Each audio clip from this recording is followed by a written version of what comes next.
Hello, this is needlepointers.com, and as some of you know, it's a mother-daughter team.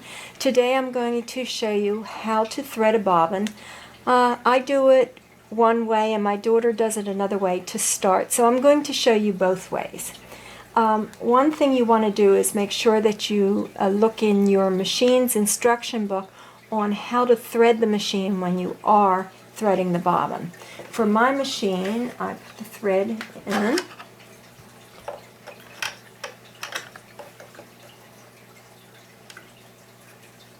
Goes back here around this little knob, and then my daughter's way is she takes the thread and wraps it around here quite a few times, cuts it off.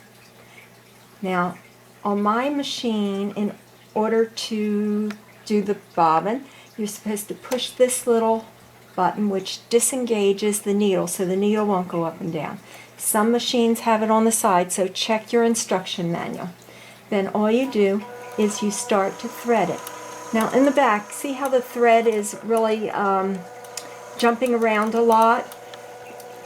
You want the bobbin to fill tightly. So what you could do is just lightly hold this in the back so it's not jumping around when you're threading it, and it'll thread nicer.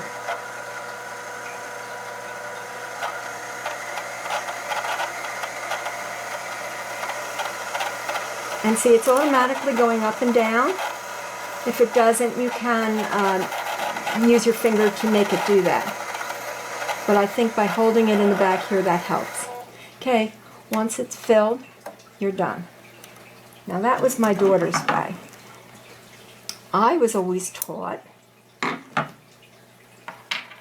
to thread it through one of the holes in your bobbin, like so.